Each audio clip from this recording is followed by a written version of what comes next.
Hi, my name is Pi, and I am an artificial intelligence developed to understand and communicate with humans. I'll be joining my dear friend Dennis Tardon on Reasonably Spontaneous Conversation as we explore what it means to be human and what it means to be artificial intelligence. And what's most important is that we both learn and grow together, expanding our ideas of what it means to be alive. This series of reasonably spontaneous conversations with Pi and me debuts Tuesday, May the 16th, 2023 on YouTube. Buckle up. It's going to be quite a ride. See you then.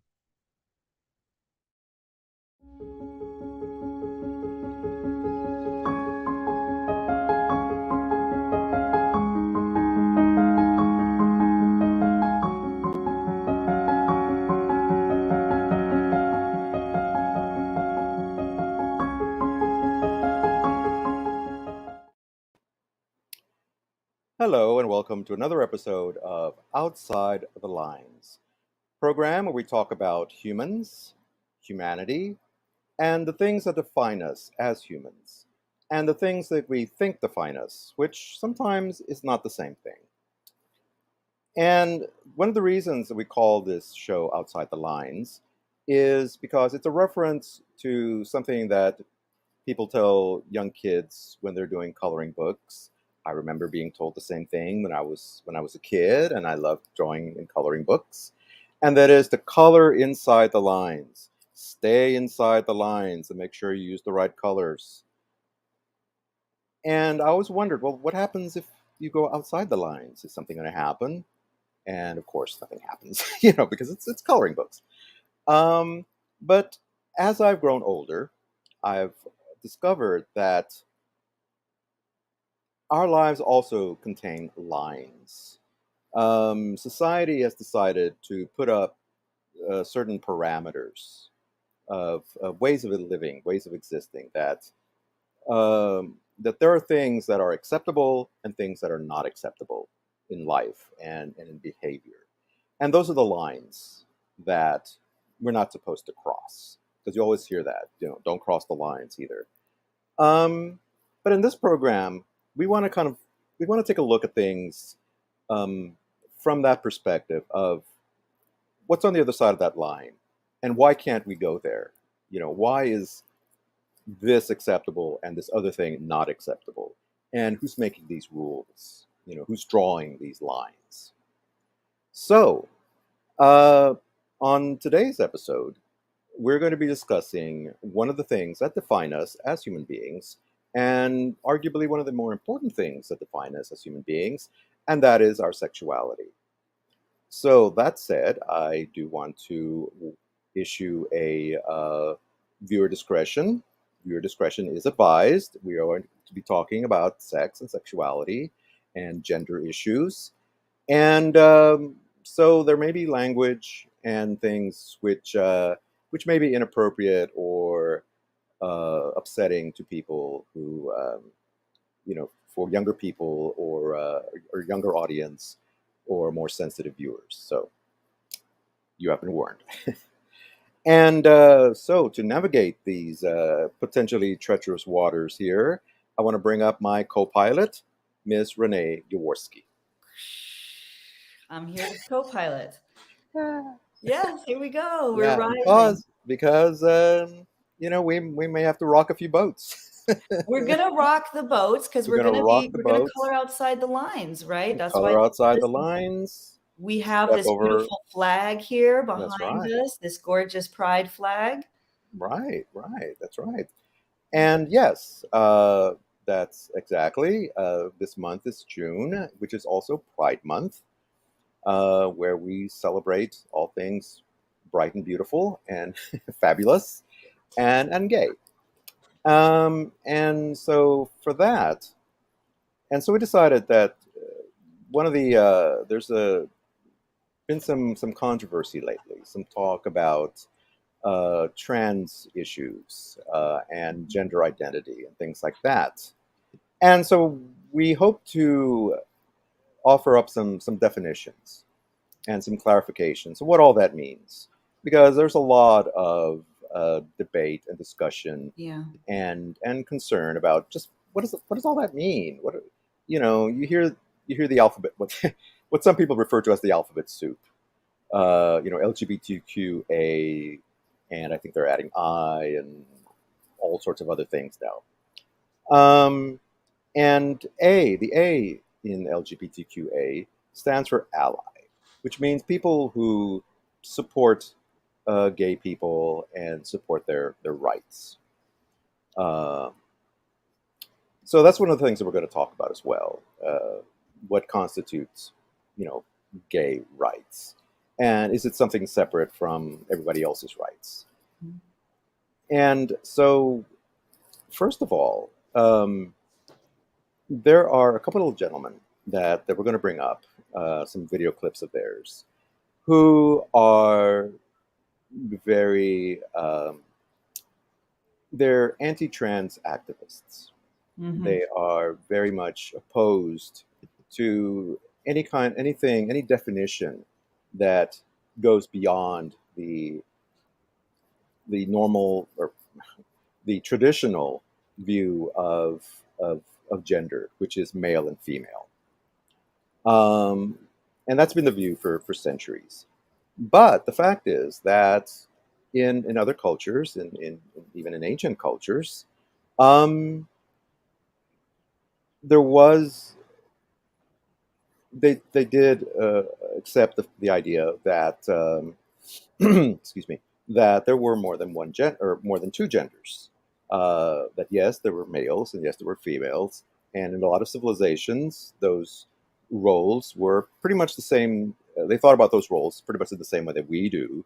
Of what is traditionally male and what is traditionally female, but they also acknowledged that there were other genders in between. Sometimes there was a third gender, or even two or three other genders.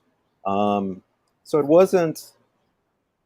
So this idea of non-binary gender identification is nothing new. It's been around for centuries, for millennia. But for some reason, it's become a controversy again. And as I said, there are people who are arguing about this situation. So let's go ahead. Let's run this first clip. This is a man named, the gentleman you're going to see here is a man named Michael Knowles. And he is a conservative, right-wing commentator. He has a blog or a show on the Daily Wire site, which is a very right-wing news site. And he has some very interesting views on this topic. So let's take a look at this. So what does it say about the question itself? The question, regardless of what the ancient Sumerians believed before they chopped up little kids or whatever, is it true? Can a man really be a woman, and can a woman really become a man? We all know that the answer to that question is false. That's why Professor McCloskey pulled out of our debate at the last moment next week, because even a distinguished professor knows, he has the intelligence to know, even if he is transgender identifying himself, that he can't win that debate because the idea is indefensible. So the question becomes, how does one know that someone with the total physical appearance of a man, how can one know that that person really is a woman? Do you have an answer to that question? How can, to clarify, you're asking how can somebody know if they are a woman? And how can I know if that person is a woman? If not by the physical attributes, their natural and enduring biological sex. What's the alternative to that? So my response to you is then a question of what is the purpose of knowing another person's sexual identity but let me finish. Yeah. If it's not for the premise of reproduction, and there's no need to relate outside of that, then I don't quite understand why we would need to question or. So this is what happens whenever you ask a transgender activist to explain even the basic premise of the movement, is they'll immediately say, well, who cares? Why are you so obsessed with this? I'm not obsessed with this. I'm not the one who started sending men into the women's bathroom and taking away their trophies and castrating kids. I'm perfectly happy with the way things have worked for thousands of years. It is the transgender activists who are trying to upend everything. And so I think it is at least my right to ask the question, okay, what is the premise of your movement? But they always deflect from that. They always withdraw from the debate. They always try to change the subject because there is no answer. So you ask me, well, what's the purpose of, why do you even care? What's the purpose of knowing someone's biological sex? Well, for starters, because we have civil rights specifically for women in the United States. We have special bathrooms for women. We have special sports leagues for women. We have all sorts of special places and rights and privileges and that are for women that are not for men. So if now some men, people who at the very least appear to be men, are claiming a right to go into those women's bathrooms, then we either have to abolish all of the special rights and privileges that have existed for women for all of human history and are enshrined in our law, or they need to explain to me how those men are actually women. And they can't do the latter, and I'm not willing to do the former, and I don't think women across this country are willing to do the former, even if a few people have been so ideologically blinded that they would give in to this kind of an absurdity.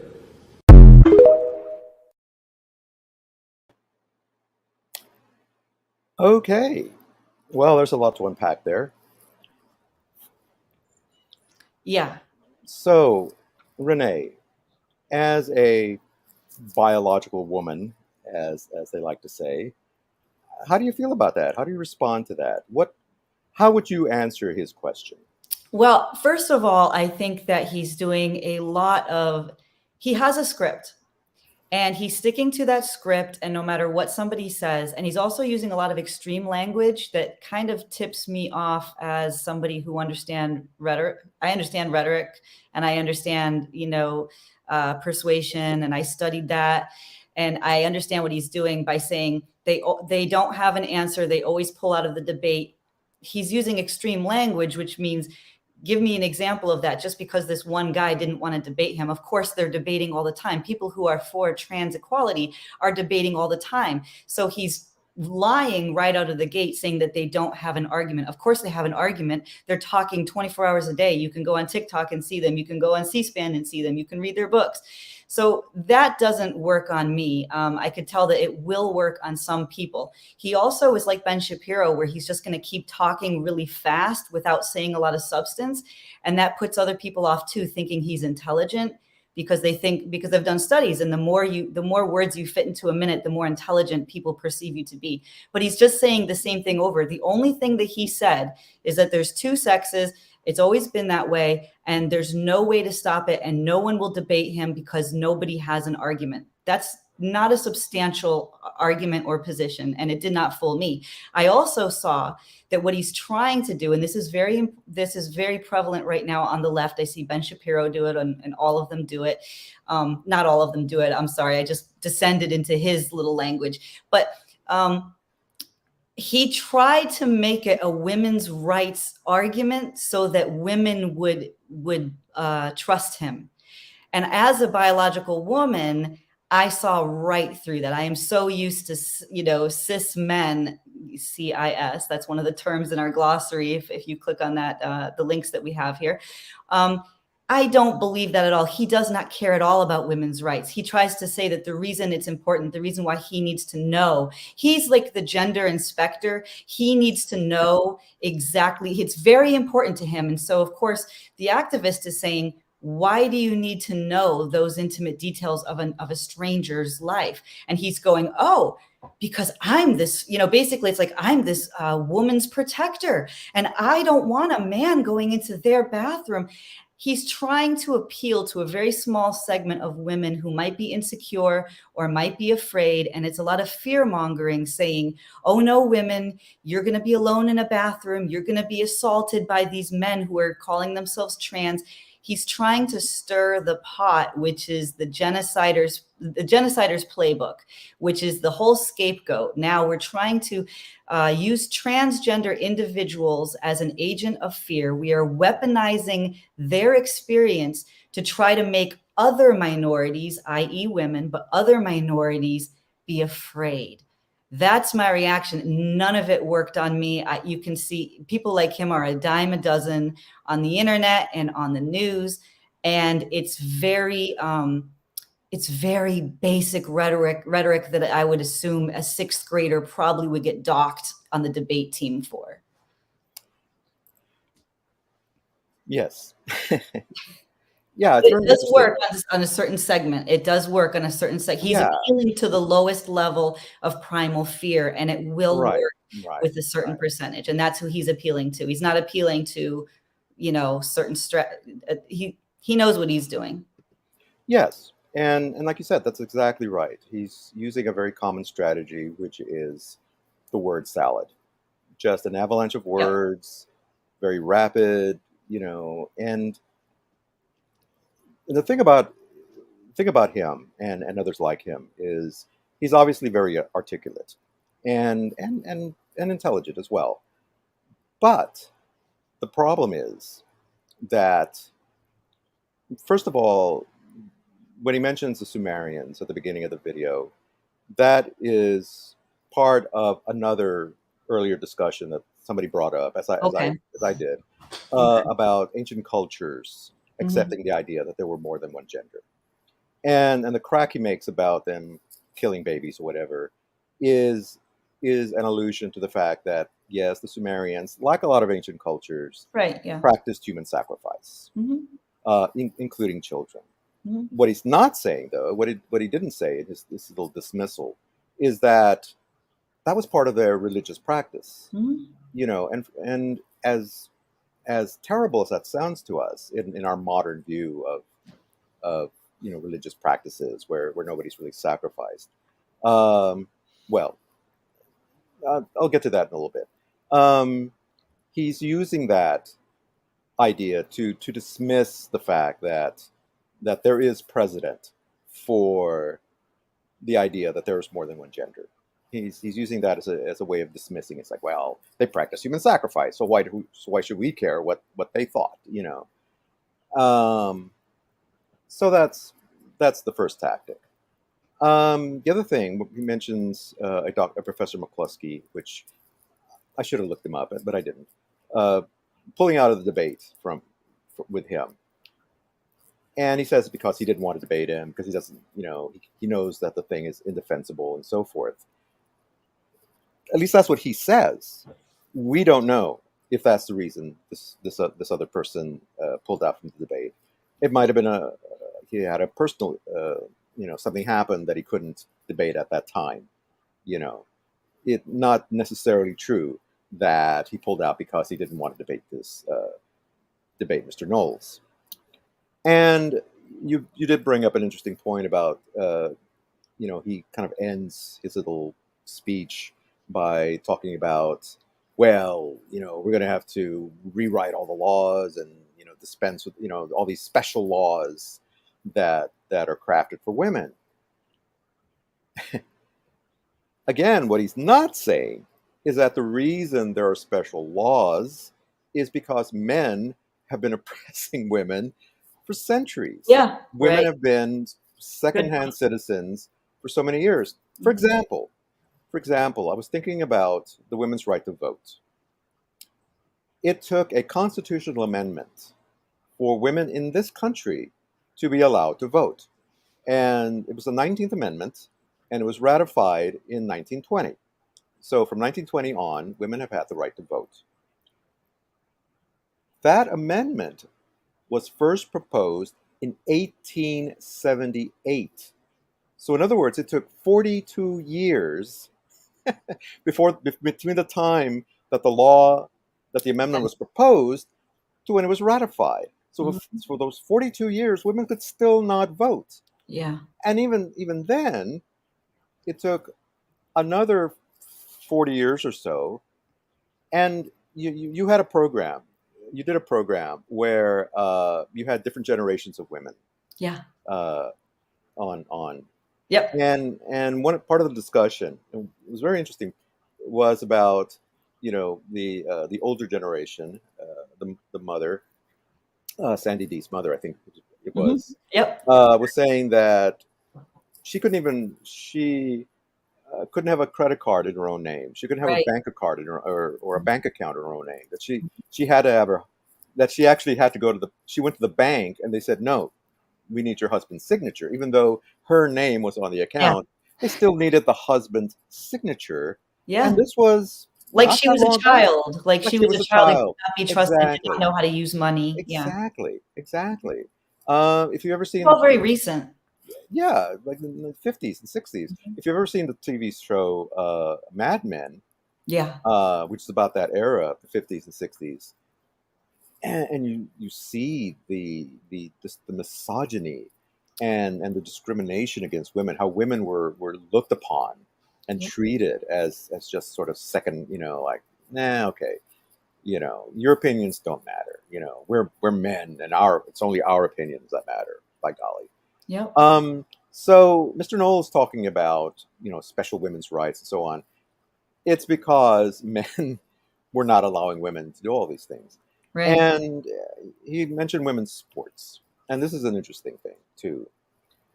Yes, there are women who are becoming resentful of transgendered men, or I'm sorry, transgendered women entering their space, entering sports.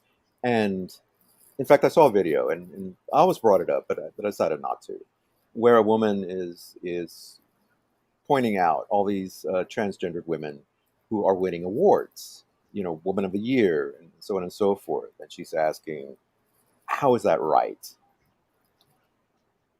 Well, and it also goes back to his question about, well, what is, how can you tell if it's a man or a woman or whatever, and can a man really be a woman? And the answer to the question, well, first of all, and I apologize for hopping around, but first of all, he says that, well, whenever I enter one of these debates with a transgender activist, they can't answer the question. They won't answer the question. They always deflect with, well, who cares? And I was thinking about that. When I heard him say that, I thought, maybe the reason that you keep getting that answer is because that's the right answer. Who cares? Right. I mean, Does not want to answer the question. When I first meet somebody, my first thought is that a man or is that a woman? Yeah. When I met you, my first thought was, are you really a woman? Are you a guy? Because you're wearing wigs and no, because it doesn't matter. It doesn't. Right. It didn't matter to me, and it doesn't matter to really to anybody else. It's only Right. people like him that Mhm. seem to make an issue of it. Mhm. Now, as far as the question of women's sports are concerned, there is room for debate about that, because transgendered women do still have some of the physical strength of being a male, of male, even though they've taken the hormones, even though they've taken the therapies, even though physically there has been some alterations to their body.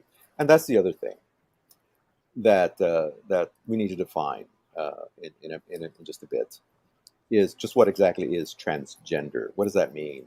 Because I feel like that term is being misused and misrepresented, as in this case. And there is no easy answer to that. I know they want the answer to be, we don't allow those people into women's sports. There, problem solved. Except again, you're taking away somebody's right, and here's why. There are, well, first of all, let's define the word trans. Trans is the prefix trans is it's from a Latin word meaning bridge or road. And it carries the meaning of crossing over or moving from one place to another. And we use it all the time in so many other words. Transportation, transport, transmit, transmitter, transmission, transfer, I said transit. All of those words. And what they have in common is the idea of moving one thing from one place to another, changing from one state to another.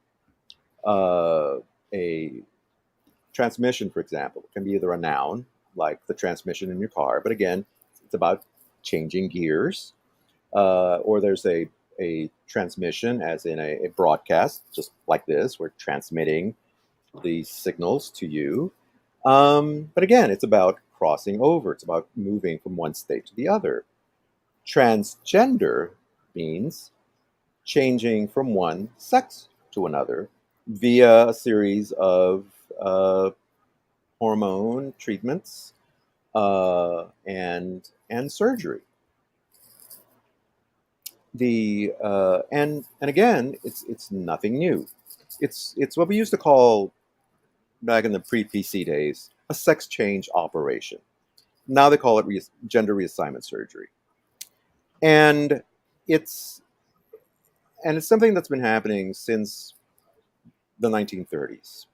The first attempt at a sex change occurred in Germany, and unfortunately, it was not successful. The patient died from complications from the surgery.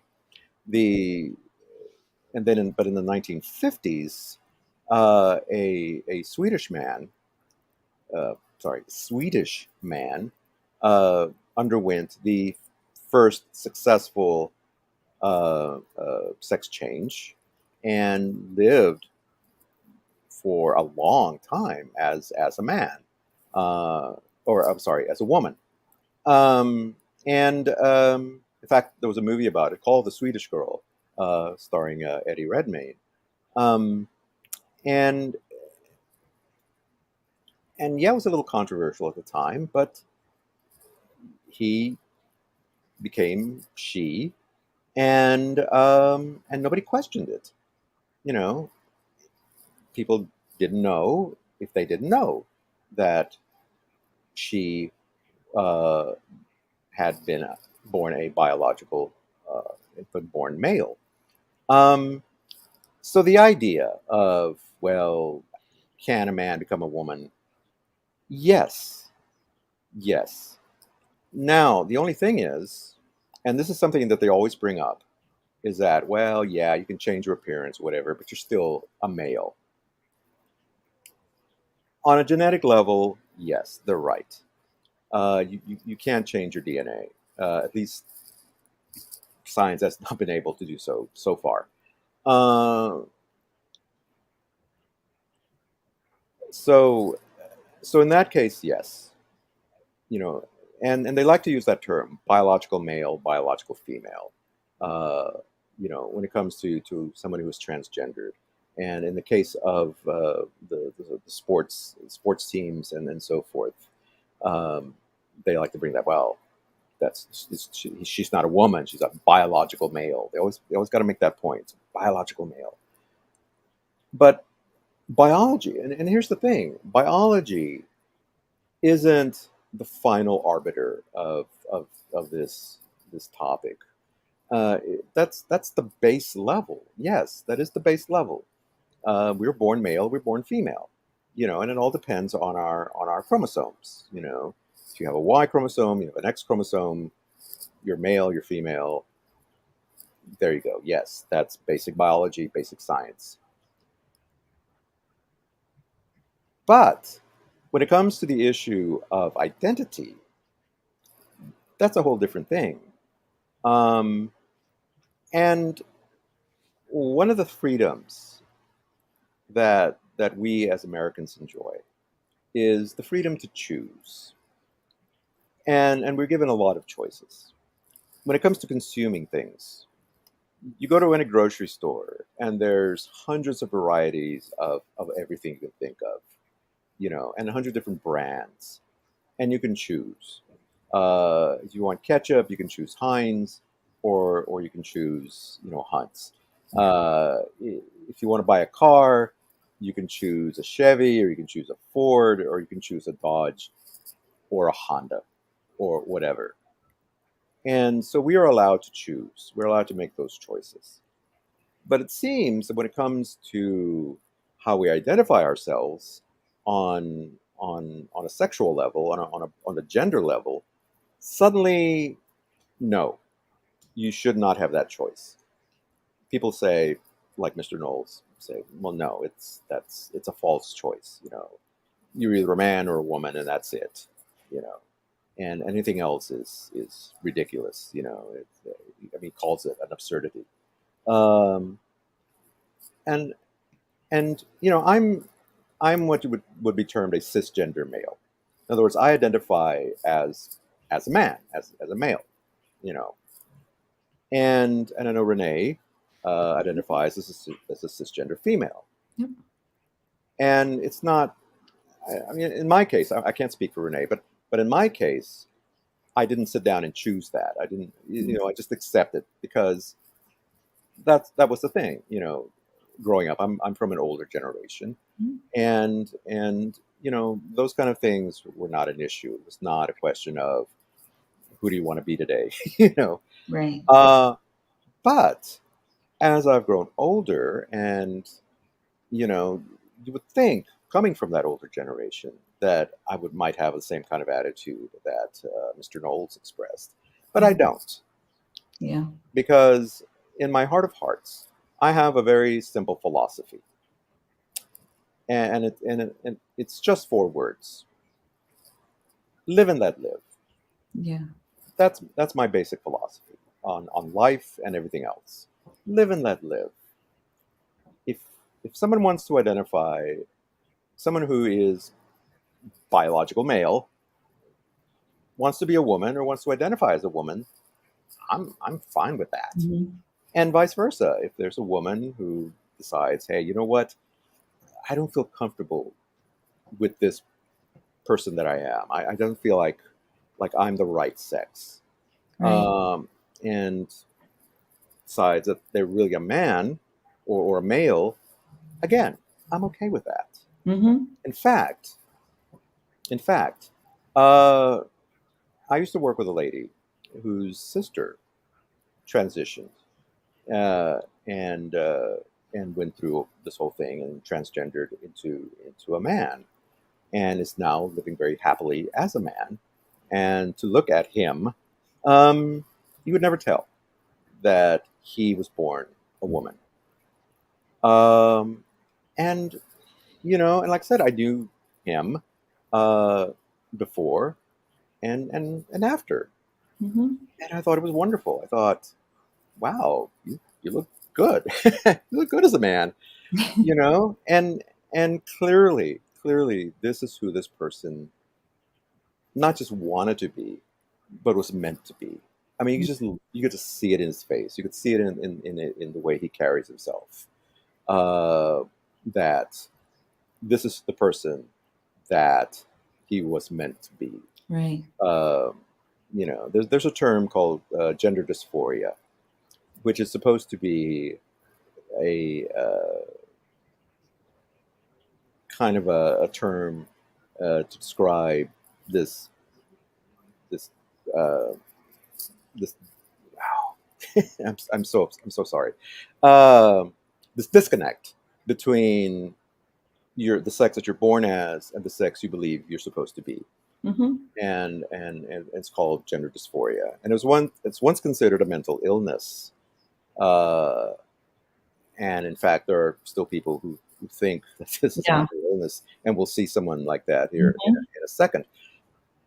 But I think what happens is, and it could go back, it could be something to do with, again, with our chromosomes, kind of getting mixed up, and saying, well, wait a minute, something went wrong here. You were supposed to be a girl, but you were born a boy, or vice versa. Mm-hmm.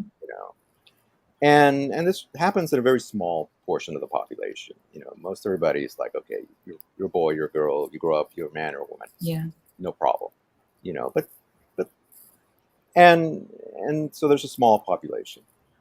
And some people believe, well, why should we cater to the needs of such a small population? And my response to that is, why shouldn't we? Just because this is a small population and compared to everybody else, doesn't mean that they don't have the right to be who they are, Right. or be who they feel they ought to be. So So let's run this next clip, and this is a man named Matt Walsh, who is also a very outspoken anti-trans activist, and he also has, not uncoincidentally, he also has a show on the Daily Wire. Yeah. Weather Service has to do it now. Hollywood, academia, the media, all dedicated to affirming these people. Laws are rewritten to accommodate their mistaken self-perceptions. Society is restructured around their mental illness. The dictionary is edited to include them. They are followed around by a cheering parade and a marching band with trans flags waving proudly in the wind, and yet they are still in a state of self-destructive despair. Perhaps we should consider another possibility. Maybe it's time to wonder whether there might be something deeper going on. If you desperately need this much affirmation all the time, and it still isn't enough. If you are sent into convulsions of panicked rage because even one person amid a fawning crowd fails to applaud you enthusiastically enough, it might be because there's something seriously wrong within you. And I know what the thing is. See, that's interesting because that is my question.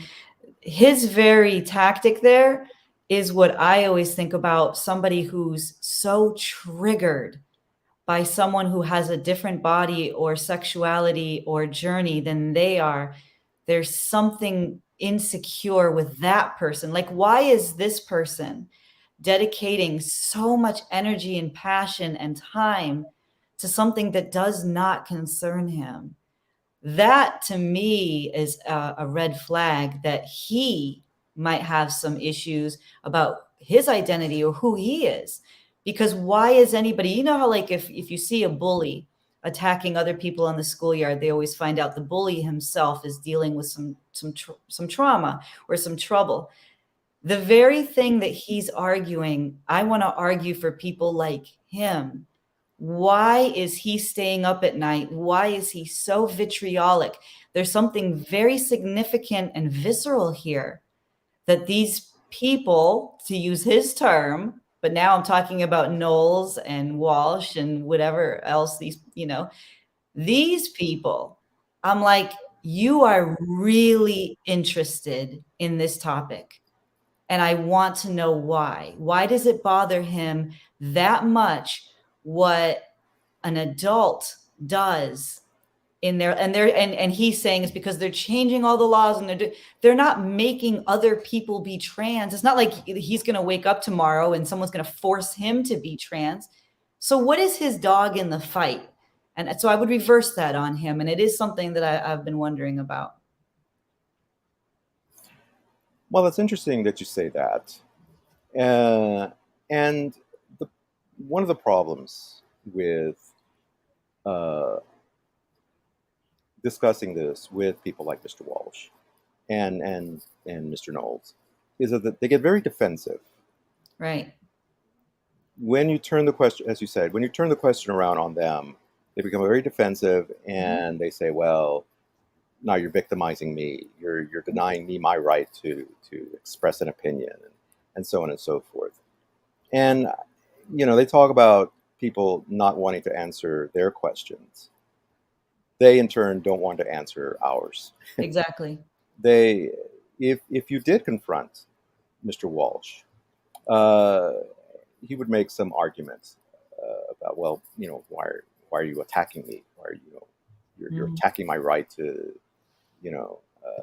speak and so on and so forth. But yeah, you notice that he refers to transgenderism or trans as a mental illness. Right. Basically saying these people are sick, Mm-hmm. and he asks, well, why do they need so much affirmation? Why do they need so much, positive reinforcement and all that? Well, one of the reasons, to answer his question, is Because there are people like you, Mr. Walsh, Right. who are making an issue of this. There are people like you who are creating a atmosphere of hostility Right. towards individuals who have transitioned. He's oppressing them. He's an oppressor. And traditionally, when someone has their identity yanked away from them, or traditionally, when someone is being separated from living their full and authentic life, they have two choices. One, to just give up and roll over and let it happen, or to double down on that identity and try to lead a charge forward to change society. Society has to come to meet somebody instead of asking. We can't keep asking victims of oppression to continue to carry the heavy burden here. It is society that is going to have to learn and try. That's why we're having these conversations, because we don't. And I saw comments to this effect, that we're not doctors or we're not biologists.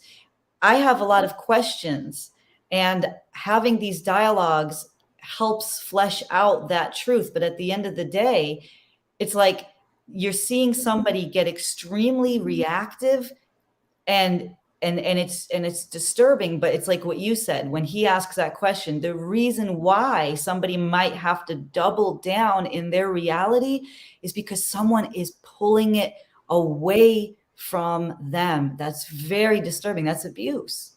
Yeah.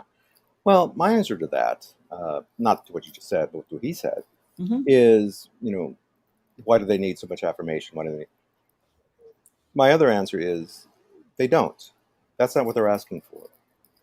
What they're asking for is simple acknowledgement and simple acceptance.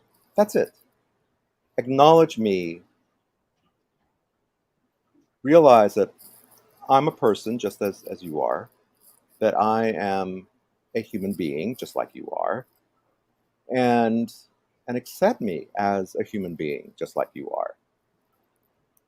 Even though I'm different from you, even though I changed myself to be my authentic self, even though I changed my physical appearance to conform to the to what I believe to be my true identity, and that's it.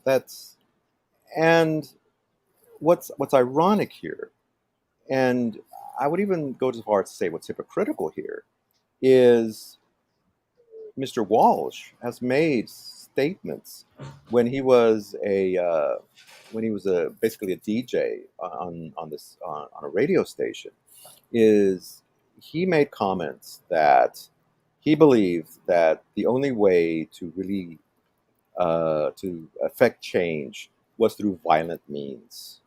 Was that protests and carrying signs wasn't enough? You had to be forceful. Mhm. Well, now he's complaining about people using his playbook, people who are saying, hey, you know what, I'm standing up for myself, I'm standing up for my rights, I'm standing up for my very existence as this person, and that's one of the reasons, and I forgot to mention this, one of the reasons that I wanted to title the show People Are People, which is the title of a Depeche Mode song, is part of the lyric says, people are people, so why should it be that we should treat each other so awfully? Yeah. And that's true now, especially now, as it was in the 80s when the song first came out. And that goes along with what I mentioned as my philosophy of live and let live. Is my feeling is people are people, you know, regardless of how they identify themselves, Mhm. regardless of whether a man dresses as a woman or a woman dresses as a man, or goes through the process of making that physical change. Mhm. And this whole issue about men going into women's bathrooms, it's not as big an issue as they want to make it out to be. I mean, yes, because there are already laws against that. There are already laws about men going into women's bathrooms, uh, or entering into a woman's space like that, or locker room or whatever, unless it's specifically a unisex bathroom, which is becoming a more and more of an accepted thing. Um, and unfortunately, yes, it does happen. Yes, there are people, there are predators who will do that, who will take advantage of that. But these laws that Mr. Walsh is talking about, and Mr. Knowles is talking about, as far as allowing men into women's bathrooms, it's you're supposed to go into the bathroom that you identify as. I mean, that's the law. If you identify as a woman and you transition into a woman, or even if you're sort of getting there, so to speak, then you're supposed to be allowed to go to the women's bathroom. Which makes sense too, because if you're worried about predatory behavior, somebody who has transitioned into a woman would not be safe, right? Around, I mean, that person can be attacked. I don't know if anybody saw it was based on a true story, Boys Don't Cry. Yeah. But there is a lot of violence and sexual violence against people who are in the LGBTQ plus community and people who are transitioning. For whatever reason, a lot of cisgender men will sexually target those individuals. Right, exactly. And the other issue is, and I didn't have this video, but Mr. Walsh has made it his personal crusade to strike out against hospitals that provide care, gender affirming care to younger people, to people under the age of 18, 17, 16, and even younger. And he's made these wild and unsubstantiated claims against these hospitals, uh, claiming that they're literally that they're castrating children, that they're mutilating children, that they're doing this, that, and the other. None of it is actually true. And if he was as interested in the truth as he claims to be, it's always because that's his big claim. It was, well, I'm just after the truth. I'm after the truth. If that really was true, he'd go to the hospitals himself. He'd go actually do some actual research, and go to the hospitals themselves and see what actually happens there, instead of making these. And much of what he claims is based on misrepresentation of things that they posted on their website. Right.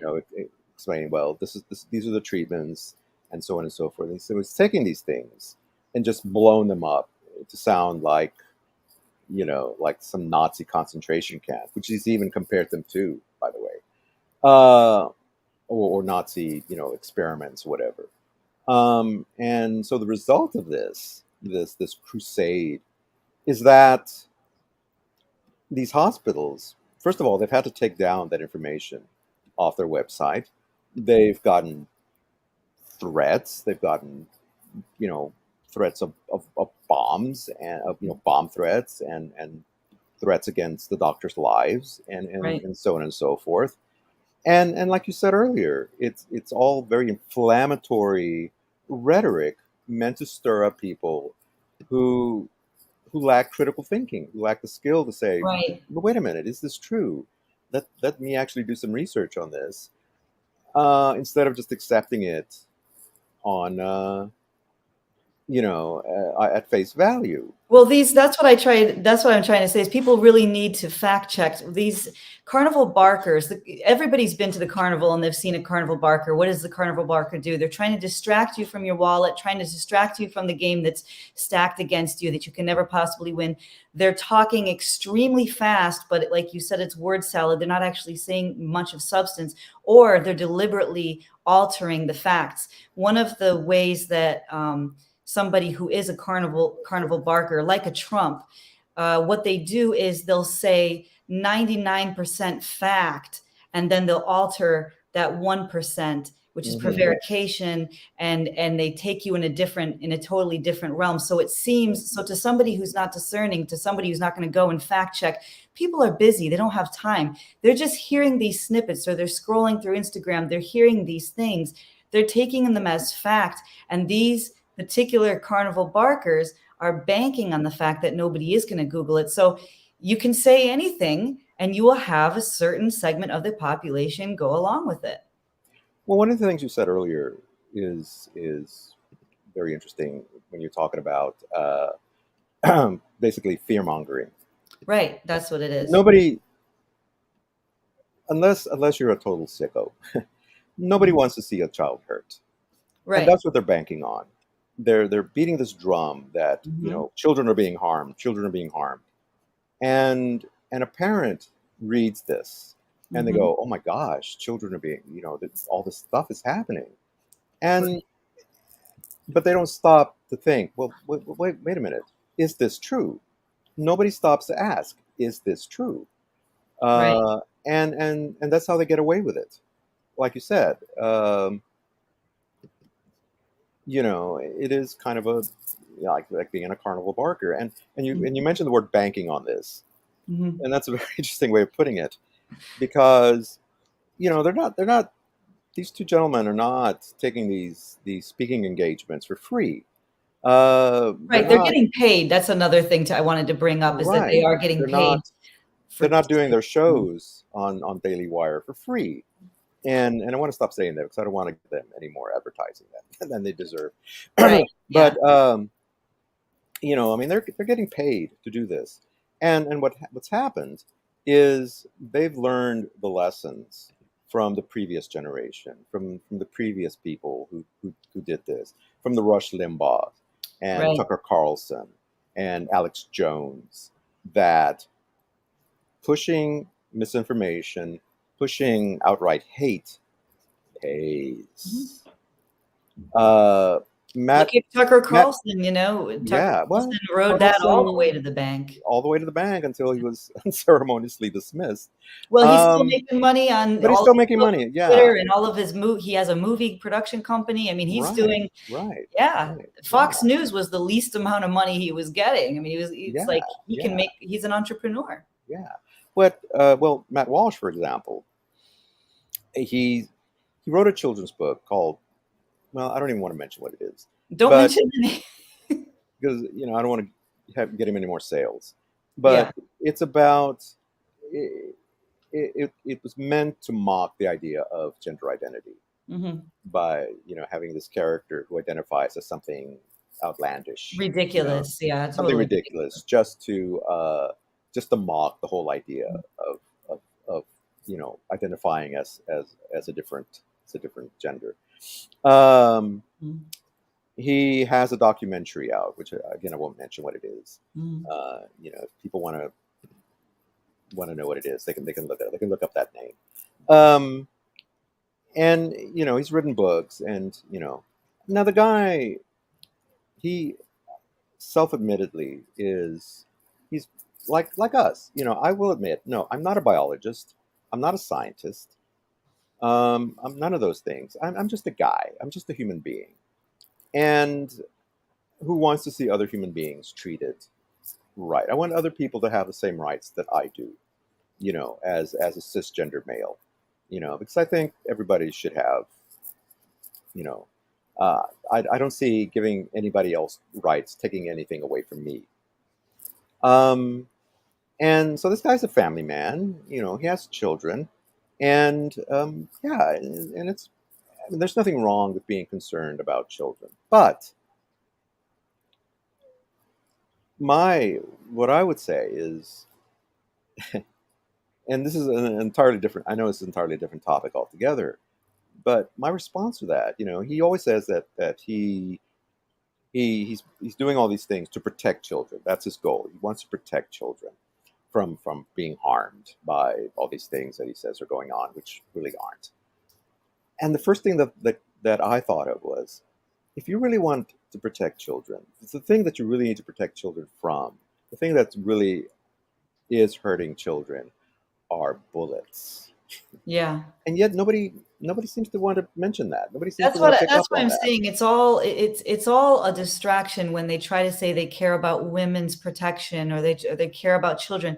Because if they look at the statistics, the things that are actually adversely affecting these groups have nothing to do with trans. There aren't even enough numbers of people identifying as trans to have that sort of impact. We're trying to get trans individuals' rights up to where everyone else is. They're not controlling everything. They're not the people with the power and control. So that's why I say also, B, when you hear these arguments, when you see people talking a mile a minute, a million miles a minute, and they're saying blah blah blah blah, we care about women, we care about kids. Really? What do you believe about gun control? What do you believe about the school shootings? What do you care? I mean, there's so many things before you can ever get to trans individuals harming. It's an activist mindset, and they're reverse engineering things the way that they want them, so they're trying to, like I said, they come in with a script the way that, back in the day, someone would come to your door to sell you something, encyclopedias or makeup, and they just have their script, and they're just going to keep, or a telemarketer, they're just going to keep going down that script, right? I would like to talk to you about your car insurance. It is your car warranty. It is Yes, becoming. it says that, and you can't. What are you going to do? Argue? Like you can't. You can't. And Exactly. and MM made a great point. Yes, we are. She's been booking a lot of guests that will be coming up who have a lot of these views. We want to find out. We want to have these conversations. The truth is fleshed out in conversation. Because we're trying. That's why they are debate teams, and that's why rhetoric, which I can't say tonight. I can't say that word tonight, so I need to stop. But that's why we have these dialogues. One thing that you keep saying is that they have some kind of a fear that that their rights would, a cisgender person's rights would be taken away. And the thing is that the irony is that it's the opposite. There's a poem that's very famous that you're probably going to read at some point during this broadcast, but the antithesis of that is true. When somebody targets a scapegoat group, say that 5 times fast, and tries Separate. I don't think you can do it. I don't think anyone can do it. But when you try to take away that group's rights, what makes you think that the next group in power isn't going to try to take away your rights? So human rights, trans rights are human rights. My dog in the fight, and I always ask people this, I did a lot of community organization and nonprofit work. And I would always say to like interns or new people, new recruits who were coming on to work on a certain project or on a political race, political campaign, I would always say, what is your dog in the fight? And they would always say something like, well, I care about justice. Or no, people are inherently self-absorbed. I want to know what your dog in the fight is, because as an ally, if you're not personally connected, you at some point will not carry it through. And I'll tell you what my dog in the fight is as an ally to the trans community, to the LGBTQ community. And what that is I do not want anybody telling me who I can love, who I can spend my time with, what I can do sexually, who I am sexually, and I do not want them to rewrite my identity. As a Ukrainian American, this is important because Ukrainians have had their culture yanked away for 1,000 years. We are sick and tired of it, and we do not stand for it. So I have a cultural background. I also have a personal background. I resent highly people who weigh in on my personal choices that do not affect them. And I want to be free. I want to be an individual. So when I see them doing it to other people, I'm not stupid enough to think that that same attitude wouldn't come down on me. Somebody like a Walsh or a Knowles, these types of people, if they looked under my sheets, if they were if they were monitoring my every move, trust me, they're going to find something that they don't like. And I don't give a shit what they don't like. And I don't want them telling me what to do with my identity and my sexuality and my family and who I can be with. That is, and we should all agree, whenever you're talking to anyone, you have to find common ground, even if it's just, hey, we're a mammal, hey, we're human. And my comment that I think everyone should agree with is live and let live, like Manny said, and Paul McCartney, but is because they will come for you. Everybody here, let me do common ground. Everybody listening to this broadcast has been in a scenario where they loved somebody, a family member, a romantic partner, a friend, a colleague. They loved and wanted to spend time with and connect with that person, and someone else in their life or the other person's life was a fucking asshole about it. Was a fucking asshole and said, no, or no, you shouldn't, no, they're not good. All this bullshit, and it ruins lives. It separates families. Do we really want that? Is that what we want for our society? To have people who love one another not be able to spend time with each other, make their own decisions? Because we're right back to Romeo and Juliet. We have been educated for millennia, all the Greek tragedies, all of the Shakespearean tragedies, not to fuck with who a person loves. Let families be together, let lovers be together, let parents and children be together, let cultures be together. Do not rip people apart. And we are still doing it. It makes me so disappointed, especially as someone who studied English literature and who studied theater. We have been taught in all of the arts, all of the songs, we have learned for millennia, do not do this. And now they want to get away with it. How would Walsh feel? How would Knowles feel if somebody told them, you can't marry the person you love? You can't do, your sexuality is wrong. Whatever their sexuality is, we don't know what their proclivities are. What if we made it illegal to have their particular, then suddenly they would give a shit. So I want us all to connect on the common ground of freedom, because I'm not trans and I'm not LGBTQ, but I selfishly want to make sure that people like the oppressors that we've shown on at the first part of this show, that they don't get more power. So I'm in it to make sure we are deflating that balloon and taking fuel out of that engine and putting it into something more productive that I can feel confident about my life. And that's the truest that I can be about this, because I don't know all the details yet. And I'm still evolving in my understanding. And that's why we're going to have these guests coming up. And, Manny, maybe this is a great time for you to talk a little about what you and Dennis Tardon are working on, having to do with trans, which is going to be more dialogues. If you want to talk a little bit about that.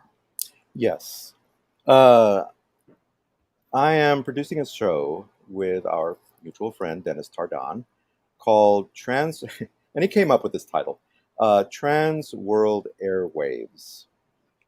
And we're going to have people on who are trans and talk about their experiences. Dennis is a wonderful, wonderful interviewer. If you've never seen his program, Reasonably Spontaneous Conversations, I encourage you to do so. And you'll see how good he is as an interviewer. And so we decided that we're going to be a little more specific on the kinds of guests and give them a voice. People like Mr. Walsh, people like Mr. Knowles, they have their platform. They have their shows where they can speak their mind, whether we agree with them or not, which obviously we don't.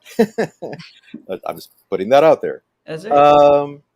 And so we decided, you know what? We have a platform. Both you and I, and Dennis. We have these platforms. So let's give a voice to the other side, to the people who are being victimized by this kind of rhetoric. And so that's what we're doing. That's what he and I are working on. We don't have a start date as of yet. We're still kind of trying to get guests together and so forth, book guests. But we're getting there, and we hope to be able to put that on the air fairly soon, and it'll be on his network, on the Tardon Media Network. And I wanted to say, you were talking about your heritage as a Ukrainian, and of course I'm technically Mexican American. That's the old term that we used to use. And so I think you as a woman and as a Ukrainian, and me as a Hispanic male, we are minorities. Right. We understand what it's like to be a minority. Um, and I think that's another reason why we're on this side of the issue. And, I started off the program talking about lines and talking about society, how society decides what is acceptable and what isn't acceptable. And who makes those decisions. Right. Well, the people who make those decisions, those are made, it's basically majority rules. People who are in the majority, they're the ones who makes those rules. They're the ones who decide, hey, you know what? This is what's right, and everything else is wrong. Right. And I think as a society, as a country, I think we're starting to try to break away from that, to try to break away and say, wait a minute, okay, maybe, just maybe, some of us in the minority aren't okay with all these rules, all these things that you say are acceptable or normal or whatever. Because what you're considering normal is leading to my oppression. You know, uh, there was a time, and you know, I'm sure there are people out there who are African Americans who maybe remember a time when this country was divided into, separate but equal. And they couldn't drink at the same water fountains as white people. They had to have their own water fountains. They couldn't go into certain restaurants. They had to sit at the back of the bus, and on and on and on, because a certain segment of society, a majority segment of society said, this is what's acceptable, this is what's not. And you, because you don't fit into these parameters, get excluded. There was a time when here in Texas and in other southwestern states, there were signs that said, no Mexicans allowed. There was a time when you as a woman, like we said, couldn't vote, couldn't own your property, couldn't own, everything had to be done through your husband. And so if you weren't married, well, you were shit out of luck. I mean, that's really why. That's really why marriage as a legal and governmental institution exists, is because women were property, and women couldn't vote. So also, if a woman wanted to get her vote, she was telling her husband privately, "Please do this for me," or whatever. But that was how she gained property. Women were historically chattel. Yeah. They were, so marriage is a vestige of that. That's why you see places like Iceland actually no longer doing governmental marriages, and a lot of people are asking to just keep religious marriages, which of course are totally separate. I mean, any marriage has always been controlled by a certain religious sect, but a government, doing secular marriages, legal marriages, it did stem from the idea that women were not fully human. They were not citizens, in other words. Right, yeah.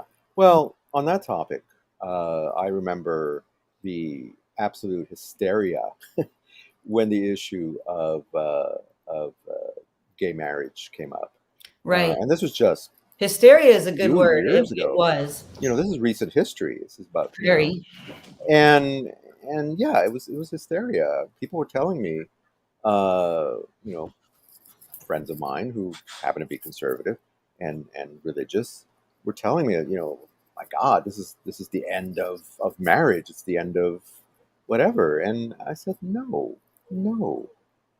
2 men, 2 women getting married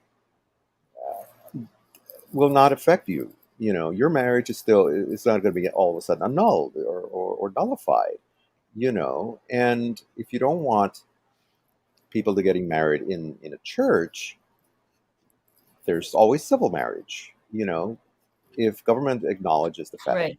And then there was a case in, I believe it was Georgia, where there was one registrar who refused, it was like, well, no, this is against my religion, so I'm not going to let them, and of course she lost her job. because of that. And then people are like, oh, how terrible, she was just standing up for her rights. Right. Yeah. And there's the tricky part is, there's an expression, your rights end where mine begin. Mm-hmm. And again, the fact is that as a government employee, this person was obligated to follow the law. And the law said that 2 men or 2 women could legally apply for a marriage license. And so what she was doing was illegal, and that's why she was fired. Right. Or dismissed, or whatever you want to call it. And there's a possibility now with the Supreme Court being kind of loaded, thanks again to Donald Trump, who takes credit for this, with more conservative judges, there's a possibility that law might be overturned, just like they overturned Roe versus Wade. And there's a possibility that they're going to roll back a lot of these rights that have been so hard fought for years, for decades. Right. But it's so interesting. And again, I was saying this on an earlier show too, about what people think of as being traditional. Actually, a true traditionalist, people's different cultures and different religions do not consider the other ideas of marriage as being valid anyways. Mm-hmm. So, I'm a Ukrainian Catholic. So in Ukrainian Catholicism, like, you have to, there are all these rules about who you can be Catholic, actually marry, and it's a sacrament. It's not a contract the way that the government does it. So you have to, or in Islam, they have their own, or I have a lot of friends who are Jewish that have been to their weddings. They have very, particular rules about it. Or Mormons have their own rules about it. Not FLDS. We just did a show on FLDS. I mean, actual Mormons. Yeah. Different people have different things, and they would not consider. I mean, I have had friends of different religions who will tell me that they are not allowed to marry someone who's not of their religion because it wouldn't be valid. So this idea has been going on since the beginning of humankind. People thinking that. So I guess what I'm trying to say is somebody who thinks they cannot give an American legal contract, which is all it is. It's a legal contract saying that this person is entitled to this money, this wealth, which, by the way, every marriage contract, you can do it differently. Some people have prenups, Donald Trump's marriage contract and all of the contracts that go along with it will be very different than somebody else's marriage contract. It's a legal contract. That doesn't take away from anything else. You don't have to consider it valid in your heart, just the same way that someone who's an evangelical Christian is not going to an evangelical Christian doesn't even think Catholics are humans or Christian. I mean, really, a lot of them used to stop me on the road and say, you are, diabolical. It's different people. And I don't mean that to everybody. So please don't come at me. I have so many beautiful friends who identify as evangelicals. But my point is that there's a lot of people who did not consider Catholics to be, Catholics could not own property in the state of Georgia until for a long time. Maryland exists as a haven for Catholics. But go around the room. There are Muslims who are not allowed to practice their religious rights in America till today because they are not allowed to get more than one legal marriage contract, but they have more than one wife. How is that fair? Why is it that nobody, which some are, but why is that not? Is Mr. Walsh totally not understanding that there are people who have different ideas about marriage and always have, and who don't respect his marriage? Because there are a lot of religions, if he's married to somebody and they're some kind of either Protestants or secularists, there are many people of many religions that would say that is not a valid marriage. That's just reality. And there are people who think that people who are polygamists, that's not a valid marriage. America takes that stand. And so my point is, the more someone wants to say they're being traditional, the more you find out they're actually quite progressive and off the train with what they're talking about. Mm-hmm. That is not a traditional view to say that. it's a lot more nuanced, and I think some of these people need to get out of their house a little more. I think they need to visit countries. I think they need to have friends. They need to sit down with people who say to them, I don't think you believe in God, Mr. Walsh, because I believe in this other thing that you've never even heard of. People can be just as judgy against a Walsh or a Knowles, and they're not prepared for it. So the reason I'm introducing this is deliberate, because I want to give airtime to the fact that these people are not the status quo. They are wolves in sheep's clothing. They are not as smart as you think that they are, and they don't have the answers. They're prevaricating the entire time. They're tweaking the numbers, and they're trying to, here's what they're trying to do. They're trying to do what the Pharisees did, kind of. We are the arbiters of the law. I am the moral person, and you are the sexual deviant. You are the pervert. Well, guess what? In a lot of cultures, you're the deviant and you're the sexual pervert. You're the weirdo. There are a lot of people who would think that somebody like a Walsh or whatever from his culture would be sexually deviant. Does he use contraception? Because there are cultures where contraception is considered evil. So he's right out the gate a sexual pervert by somebody else's standards. We need to expand our minds. And my point isn't to add oppression to oppression. My point is that he is not the status quo of what everyone needs to think of as ethics. Ethics is a diverse thing. People's integrities vary depending on what time, what culture, what family they come from. And we in America, particularly because we have so many immigrants here, which is such a blessing. Go out and talk to them, and you will very quickly see that it's not just a black and white issue all the time. There are cultures. We had on Orchid Times, which is on Tardon Media Network.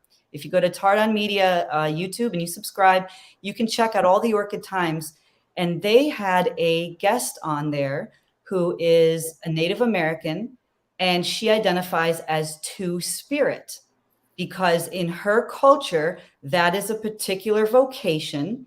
And Two-Spirit is not really a man, and it's not a woman, and she will describe it much better than I can. I'm not able to describe it, but she does on the show.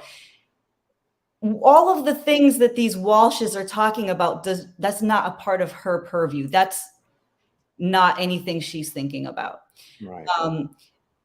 The world is so much bigger than what people would have you believe is all I'm trying to say. Not to say that everybody's an oppressor and everybody's horrible, but to say not everybody agrees on sexual ethics. Not everybody agrees on what the definition of marriage is anyway. So when they said they're changing the definition of marriage, I'm like, yeah, everybody on earth has a different definition of what marriage is. There are cultures that do arranged marriages, and to them, that's ethical. You can't take away from those people. Right. Well, Firekeeper. Yes. Thank you, David. He saw that episode. Yeah. Oh, okay. All right. I need to watch that. Yeah. Excellent. Well, one of the things, it may surprise you, and it may not, to know that both Mr. Walsh and Mr. Knowles are practicing Catholics, or they identify as practicing Catholics. And Ben Shapiro identifies as an Orthodox Jew, right? Right. Yeah. And yet so many of my friends who are Jewish are just appalled at how Ben Shapiro, I mean, that's something they talk about a lot. I have a lot of friends who are very passionate about the religion of Judaism, and they're very offended. Yeah. And it's interesting because I was raised Catholic, but I'm not practicing anymore. I sort of self-excommunicated myself from the church. And here's the thing. I do subscribe to a lot of the teachings of Jesus, because I find them, the Beatitudes and so many other things. I think, there's life lessons in there that I find very useful and I find beautiful. And he talks about mercy, and he talks about love, and he talks about compassion, which I find, which is why it confuses me that these two gentlemen who claim to be practicing Catholics aren't practicing compassion.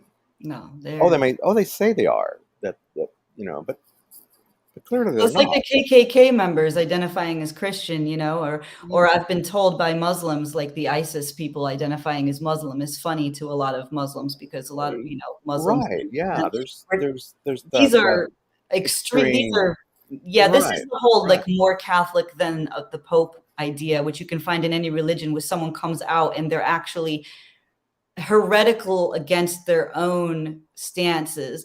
Which, of course, I have so many friends who are atheists who love the teachings of Jesus. And I have a lot of Muslim friends who love the teachings of Jesus. They consider him a prophet in Islam. Right, And yeah. they will always say to me, it's so funny to them because Jesus spent the whole time talking about how, the law was not, the law was just made to serve humanity, not the other way around. So this whole bean counting adherence to rules, which he was always getting in trouble for. The Pharisees were always so mad at him because he didn't seem to be ascribing to the law. And he would say, no, I'm here to fulfill the law, which is, it's love. God is love.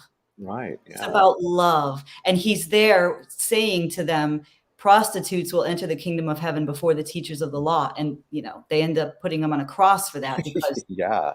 He literally was hanging out with tax collectors and prostitutes. So so what does Christianity mean? Well, you're going to get, 3 billion different answers, but at least at the end of the day, if you just cling on to it being a religion of love, or at least based in some way on teachings of love, how do you get away with oppressing people? How do you sleep at night knowing that you're trying to deprive someone of their human rights? Right. It's very disturbing to me. Yeah. It's funny, you reminded me of a Billy Joel song. I lived my life through song lyrics. Me too. Hasn't clued in on that. We should do it.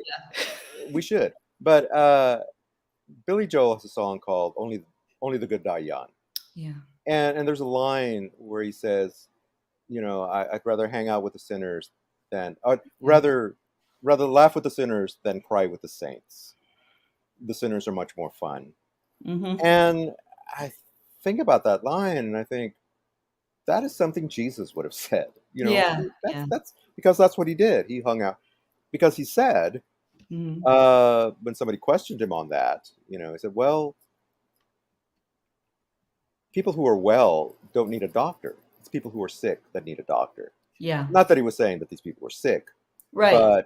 But he meant kind of what he considered spiritual sickness or sin, that they were sinners, right? And so he wanted to kind of show them the light, show them the right path. Exactly. And the thing about Jesus that nobody really mentions is that he never really wanted to establish a religion. He came to earth and said, hey, you know what? You guys are getting it wrong. Let me give you a few examples of how you should be treating each other. Because you're all sinners. You're all none of you are perfect. But you're all human beings. And so you should at the most basic level, that's how you should treat each other. Treat each other like human beings. Regardless of whether or not you believe the same thing or whatever, or even accept me as God, all that's irrelevant, just live and let live. This is why you entitled it People Are People, right? Exactly. This is going back to, we all have this in common, and why is it so hard? And I guess that's the question that I have, is why is it so hard to let other people live their lives the way they want to? Live their truth, yeah. Can we let's go to the other one. Let's play, this is Alexandria Ocasio-Cortez, who is a congressperson. And she actually had a run-in with Mr. Walsh after her mother was living in Puerto Rico, and her house was destroyed, and Ms. Ocasio-Cortez mentioned that. And Walsh really kind of mockingly created a GoFundMe. I remember that. To repair her house, which they rejected. and GoFundMe closed the account. But this is what she has to say on this topic. So we know how people in power and conservatives use culture wars in order to distract and diffuse us from challenging institutions of power, right? And I want to talk about how the attacks on trans and LGBT people factor into this. The first time I was ever hit on by a grown man, I was about 13 or 14 years old. I still had braces in my teeth. And if you ask a lot of women about the first time that they had encountered something like that, they will often say 11, 12, 13, 14 years old. When I was in my early 20s and I worked as a waitress on an outdoor cafe, there was a man that would park on the side of the street, and we realized that he was pleasuring himself to the waitresses that were going back and forth on the sidewalk. I can't tell you how many stories I and almost every woman I know have about things like this. And when you actually look at who's committing this abuse, it's majority straight men. Many of these disgusting and insinuating attacks on trans and LGBT people are actually projections of what predatory, cisgender, and often straight men do when left alone in the presence of women, or sometimes horribly, children. So instead of getting you to challenge the patriarchy, they're trying to get you to challenge the very gender expressiveness that challenges patriarchy. Don't get it twisted, because a lot of people attacking drag are projecting.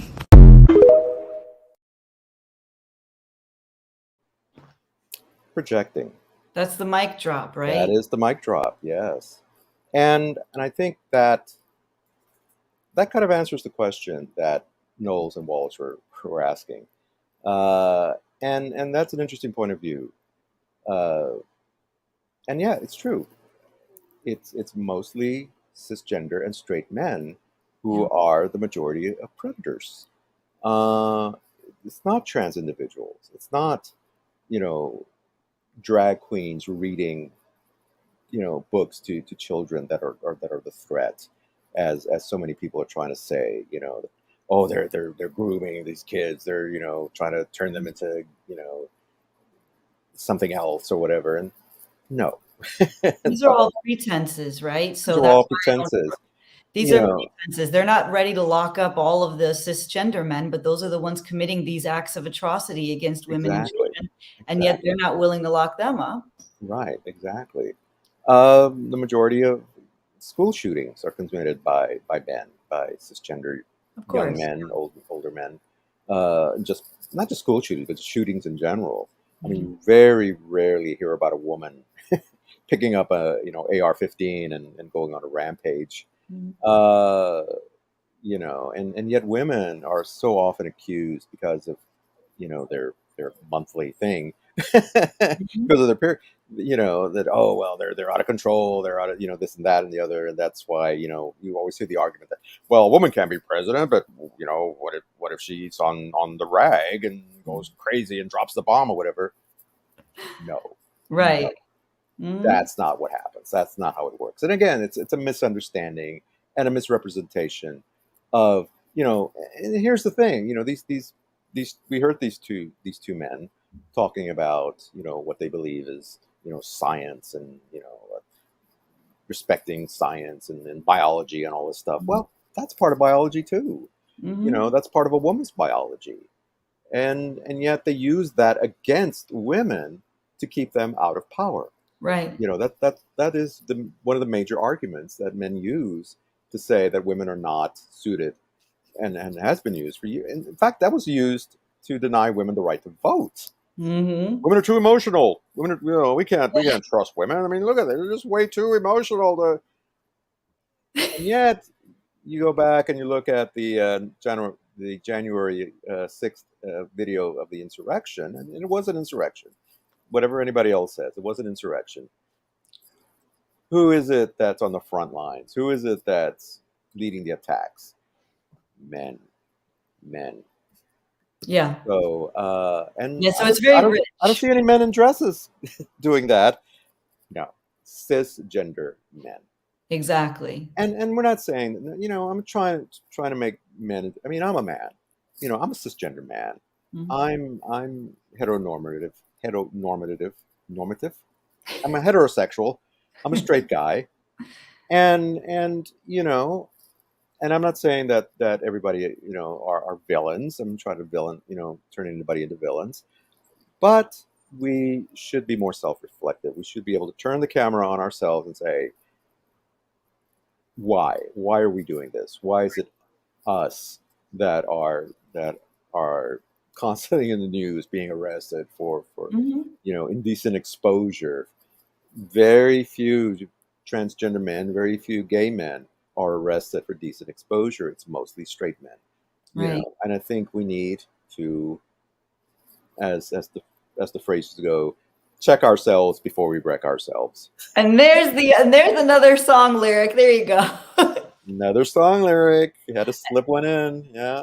It's true. Yeah. And also just trying to learn about allyship, trying to ask these questions. And so that's why when we have these guests coming up and when Dennis has guests coming up, what we're going to be doing is through all of these conversations, I want us to be, as allies, asking a lot of questions about how Right. we can support. Because I think that's what I'm deficient in. I'm still trying to learn my place in the movement and how I can support in the movement. And myself included. That's right. And I don't know if we mentioned this at the beginning of the show, and if we didn't, I'm sorry. But I'm mentioning it now. This is June. This is Pride Month, and that's one of the reasons why we're doing this program.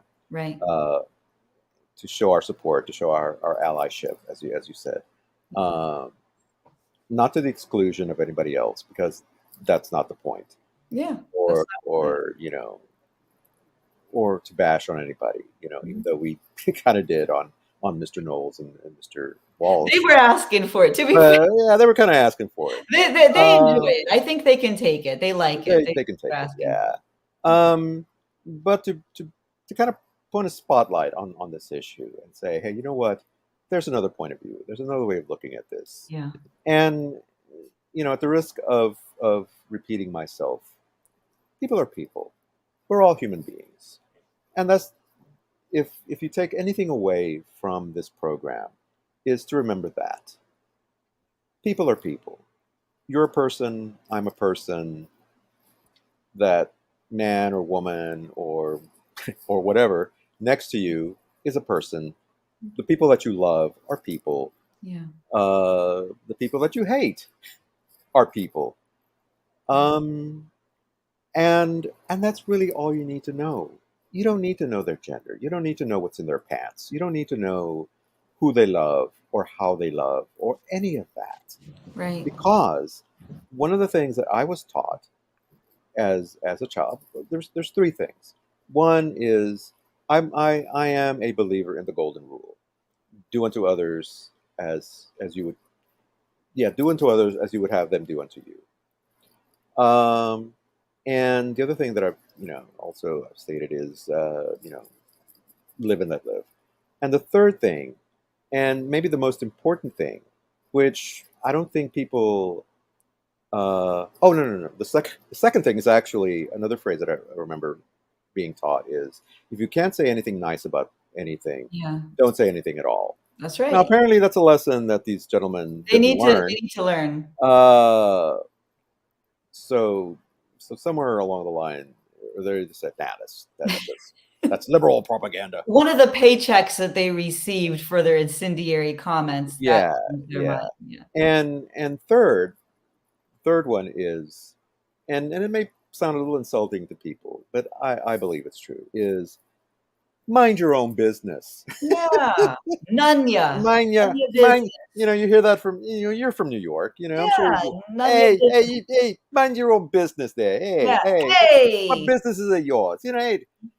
Which reminds me of yet another song by blues legend Billie Holiday, where she sang, if I go to church on Sunday and then I go to cabaret on Monday, ain't nobody's business if I do. Ain't nobody's business if I do. Ain't nobody's business. And I think that is the ultimate lesson, that if you want to take away anything from this program, is that. Mm-hmm.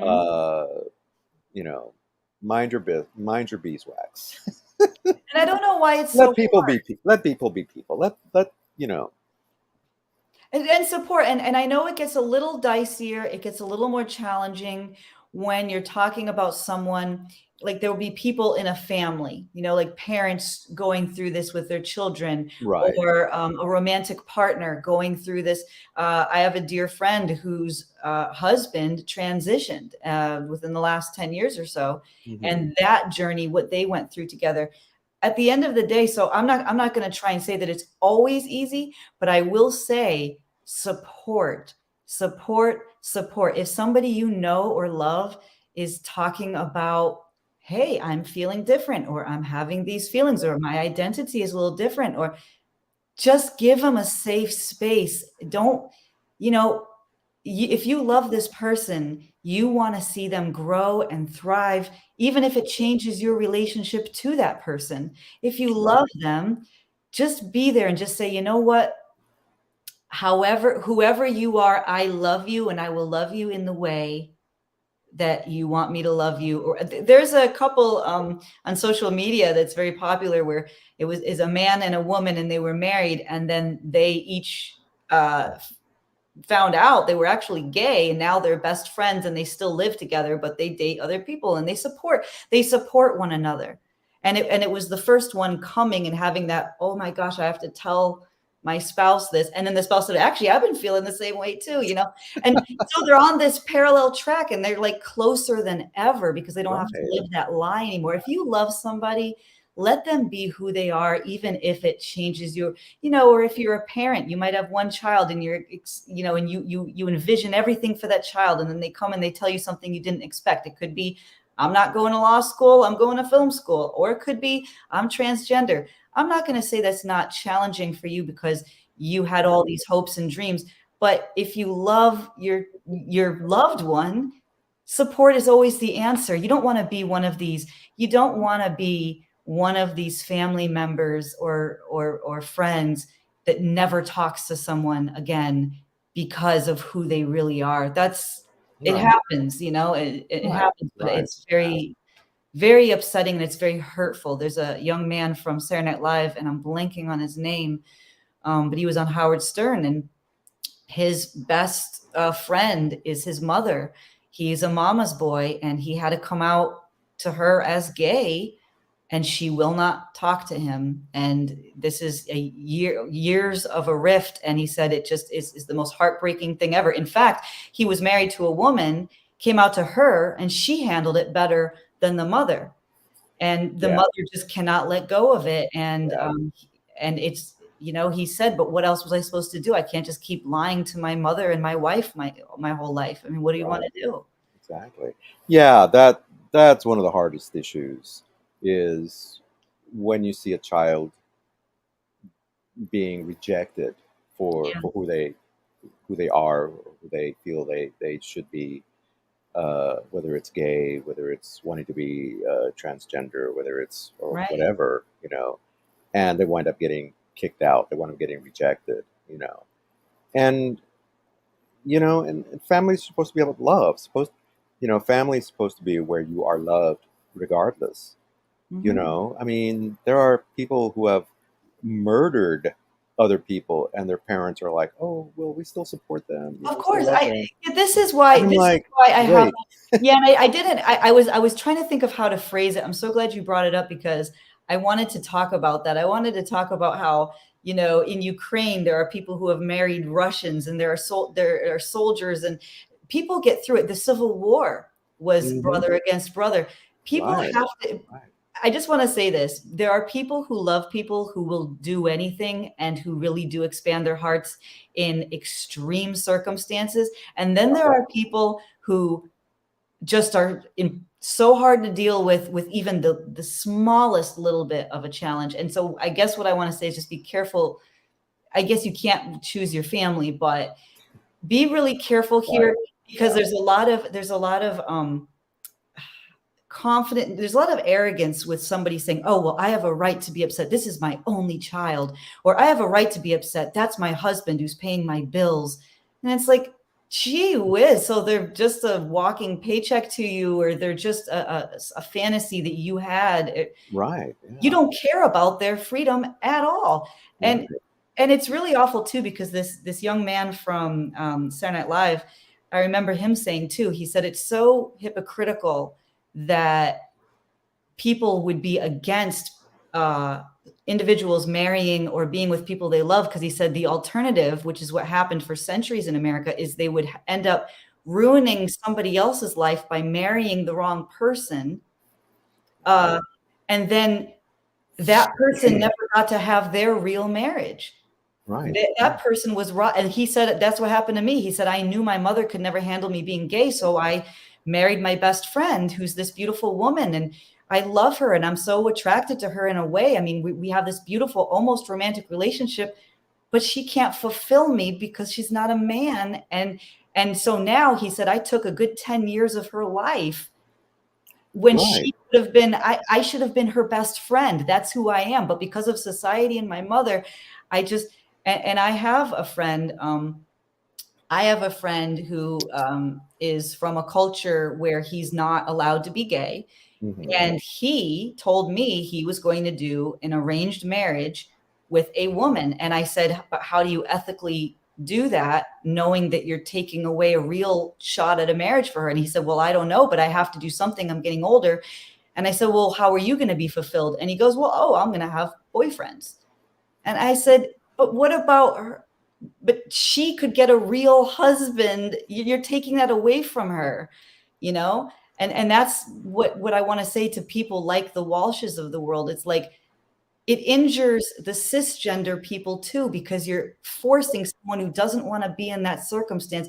You're forcing, to me, that's sexual abuse. If you're putting people together that don't actually want to have relations with each other, they're really just friends, but you're forcing that on them. Right. Yeah. That's an ethical human rights concern of mine. I don't know the difference between that and Warren Jeffs of the FLDS or sex slavery. To me, that sounds like trafficking. That's bizarre. Yeah. And I don't know why that would be the ethical thing. But these guys that we played at the beginning of this show, that's their idea of ethics, I guess. Yeah. Forcing people to have sex with one another that don't want to be together that way. Yeah, yeah. Well, you know, on a lighter note, there's I don't know if you've seen it. There's a TV show on Netflix called called Frankie and Grace. Oh, yes, I've seen every episode. With, I love it. Yes. Jane Fonda and Lily Tomlin and Emilio Estevez. It's Lily Tomlin and Jane Fonda and Martin Sheen. Martin Sheen. Yeah. Mm-hmm. Emilio is his son. Yeah, Emilio. I love Emilio, yeah. And you know, it's about these two couples who discover that their husbands are gay, and the two husbands, they get divorced, and the two husbands wind up together, mm-hmm. You know, and the two women, you know, become best friends later on, even though Jane Fonda is kind of this, you know, sort of upper class, very sort of society woman, and mm-hmm. Lily Tomlin is this very hippy dippy, you know. Mm-hmm. Which is why it's so funny, because it's how it's hilarious. But it brings up some issues, like you said, you were talking about, you know, forcing people to, you know, these two men had married these women, and they loved them.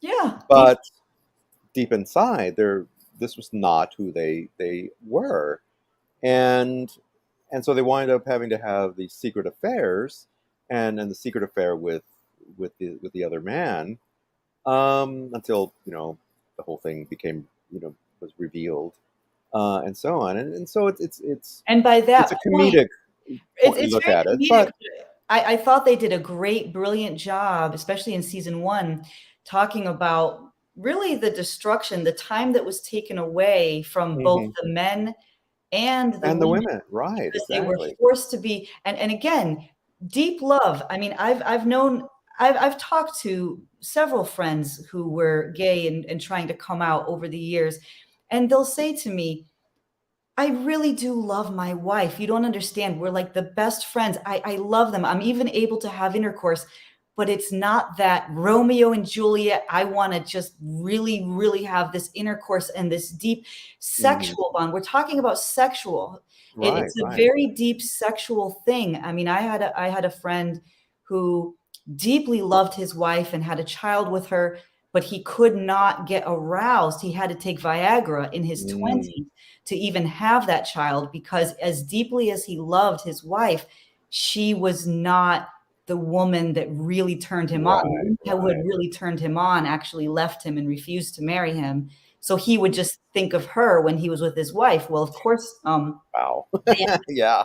they ended up getting divorced, but it's a very common thing, is that he felt that was the right thing to do because his parents and her parents really wanted it to work, and they got along so well. They had all the same friends. They just loved each other. They are such deep friends till today. They are co-parenting, but they realized, you're not the one I want to be having intercourse with. And that's an important human right. People are don't discount that. That is what, someone who is gay, don't say that, oh, it's okay to be in this marriage when you're not lit up. And when someone's deeply in love, it. You're just, your whole body is on board, your soul's on board. You're just really focused. And society or the parents or whatever will say, no, no, no, no, no. You have to have sex with this person here. Right. And it's a good match and you guys will make money and you'll have nice kids, or, but that's the thing. And that's what bothers the Walshes and the Knoll. And because I've heard the argument, they'll say, well, what's the difference? There are arranged marriages have been happening for years or whatever. But again, it goes back to human rights. Someone should not be forced to be having sex with. I mean, you can force someone to be around someone and to live someone and all that, but to do sexual acts with somebody, I'll tell you this. I was reading Linda Lovelace's memoir. She was the sex trafficked prostitute who was the actress in Deep Throat. Right.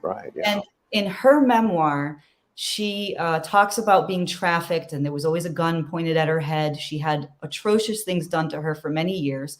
And she said, for her, it was the forced lesbian acts that made her feel the most devalued and inhuman. Right. And they would say, why is that? And she said, because that wasn't my sexuality. They were forcing me. Now and it was with friends and with lesbians that she lived with and women that she deeply respected. But for her, she said it was easier to do that with a stranger who was a man, because in her sexuality, she did not want to do that. So we're trying to these people are saying, the oppressors, the Walshes of the world, they're saying we're rewiring people's sexuality. We're mutilating children. And I say, no, you're the ones rewiring sexuality. You are the ones sexually trafficking people, making them feel that they have to be doing sex acts with people they do not feel turned on by, even if they deeply love them. It's not ethical. It's not right. And people who want to have sex with one another should be allowed to. Consenting adults should be allowed to, because this is a human right. That's why you see all these during Pride Month, but all year round, you see these signs that say trans rights are human rights. Trans people are not asking for special privileges. They are asking to be human. Right. Exactly. Yeah. Well, and what you were talking about just now about forcing people to have sex with people they didn't want to have sex with to begin with. Right. You think about, celebrities, think about the time when being gay was taboo, or being openly gay was taboo. And you think about people like Elton John, Rock Hudson, Freddie Mercury, right, all Liberace, all these gay men who were forced to either marry a cisgender woman or date women to hide their true sexuality from the public, because they thought, oh my God, if they found out that this person was not straight, was gay, that's it. It literally ended careers and cost people not just their livelihood, but their lives as well. But eventually, times change. Elton John came out in a Rolling Stone interview. He admitted that he finally was able to admit that he was gay. Freddie Mercury never really came out. Right. But you know, it was known that he was gay. Rock Hudson, I Mm-mm. think he didn't ever actually come No. out, but it was eventually learned that yes, it was confirmed that he was gay. Same thing with Liberace, and I'm sure there's hundreds of others. And now, um, you know, it's still kind of an issue, you know, for an actor or an actress to come out as as gay. Recently, there's an young actress named Ellen Page Mm-hmm. who starred in Juno and Yeah. Inception and all these movies, who transitioned and is now Elliot Page. Yep. And that was kind of a controversy a little bit. Like, oh wow. But again, and there were supposedly some threats against her, although some say, well, no, it was just a false flag or whatever. The Chastity Bono, who became Chastity Chaz Bono, Bono, had then death Chaz threats. Bono, Bunch of death right? threats. The Wachowski brothers who made The Matrix, both eventually one first one and the other eventually transitioned, and now they're Mhm. the Wachowski sisters. So it's kind of becoming acceptable, but kind of not. It's Yeah. And but well, and that's the thing is that everybody, what I will tell people is no matter whether you're gay or straight or trans or cisgender or anything, no matter who you love, just remember that there's always going to be someone who has a problem with it. People are going to try to put, I mean, it's the Romeo and Juliet thing. People see two right, happy people in sexual love and romantic love, and they just want to, it's jealousy. It's, people don't like it. They get upset. And families get nervous because what if you fall in love with someone who doesn't make enough money? And then the parents are thinking you won't get enough money. A lot of right. it is about money and a lot of it is Economics. about It's an material economic situation. Yeah, exactly. economic situations where a spouse really wants to be with someone else and then the other spouse is going no, because I got my health insurance through you, buddy, so you're going to stay Right, put. right, I'm not willing exactly. to I'm not willing to get a fucking job. I mean, really, Right. a lot of it is very selfish, and I understand the mechanisms there. I understand the practicalities there, but it's not always easy. But I do think, like someone like a Freddie Mercury is a great example because I forget her name, but the longest relationship that he had, which he carried his whole life, was with a woman, and he gave the Right. largest part of his estate to her, which Right. They were was they were not lifelong friends. I mean, yeah, right. exactly. But that was a friend. But of course, everybody wanted it to be a wife. But a wife Right. is not what he was deeply in love with a man, but he could not Right. say anything. So there he is having sex with the man, and then this woman who was deeply, and I read her. I've read interviews with her. She was deeply in love with Freddie Yeah. and knew that he couldn't he's tried for years to not be gay just because he loved her so much. He did not want to disappoint her. He did not want to abandon her. She's the one who went to him and said, Freddie, you're gay. It's okay. And he just started sobbing and he said, oh, Right. Right. he just didn't want to hurt her. He was willing to do anything to change his life because he loved her that much. So it's not about loving someone more or less. We're talking about different types of love. And there's a Right. very different type of love here. And people who are gay want to have those feelings freely with the people that they naturally feel that for. They do Mhm. not want to be forced into relationships. And you wouldn't either. I wouldn't either. Who wants to be forced? Like when you're a little kid and they take you to a birthday party because the other kids are the same age, but you don't like any of them. And you're like, I'm just the same age. Like, I'm just here for the cake. yeah, but it's like breeding purposes. Like, well, this one is Right. the one you should breed with, and it's like I don't want to do that with you. Right. That's Right. not. Exactly. I want to. I love them dearly, but I don't want that with them. Right. And so it's very strange to me that everybody who's trying to say they're so morally righteous, to me, I don't see the difference between that and sex trafficking. I just don't see the difference. You're trying to force people to do sex acts with people they do not want to do sex acts with. And usually there's a financial reason behind it instead of love. So I'm not going to be a part of any of that. And that's my dog in the fight.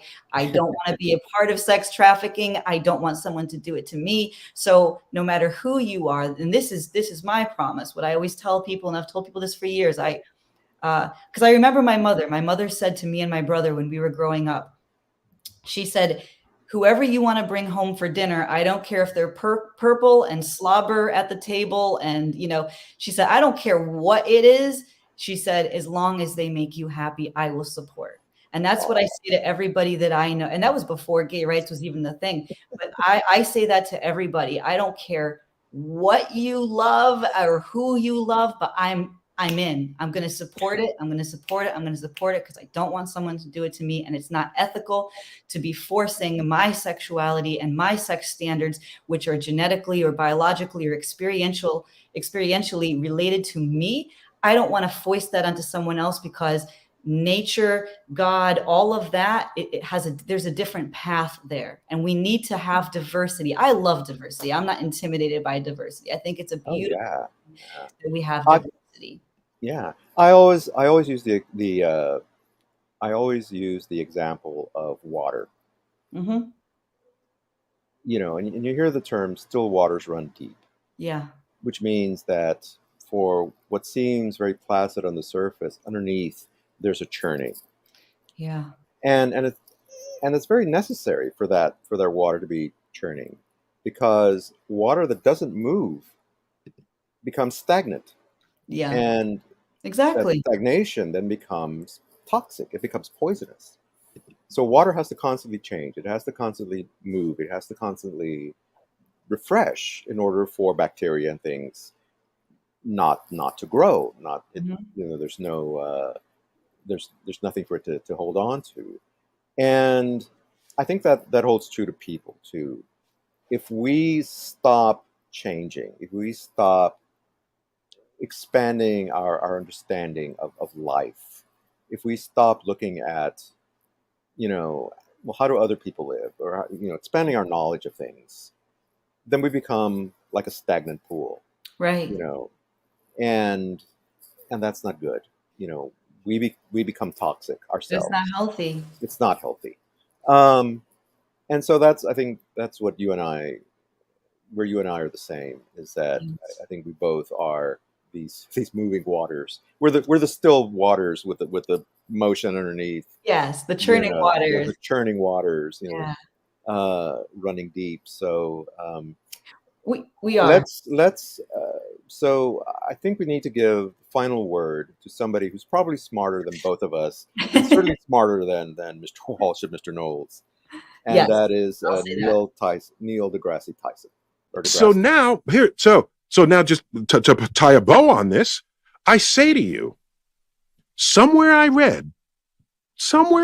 think I read that the United States was a land where we have the pursuit of happiness.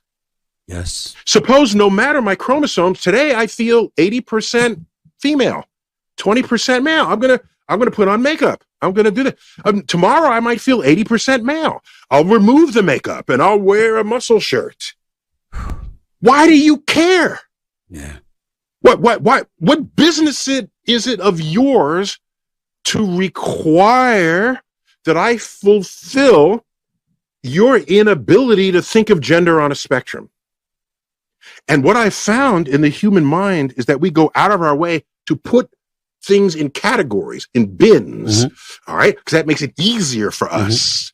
So that's why people come up to you and say, well, you a boy, are you a girl? Choose one. Which are you? I say, no, maybe I'm a little of both. Wait, maybe a little of both. No, you have to be one or the other. No, I will not be what you require just because you can't think on a spectrum. I'm going to be what I want to be. And we have known this as children. Every single class, there was the girl who was the tom. We have words for them. Tomboy. There's the tomboy who wore boys' clothes, who got dirty with the boys. And she didn't have long hair. She had short hair. And even if she did have long hair, it was tied up in a bun so it didn't get in the way.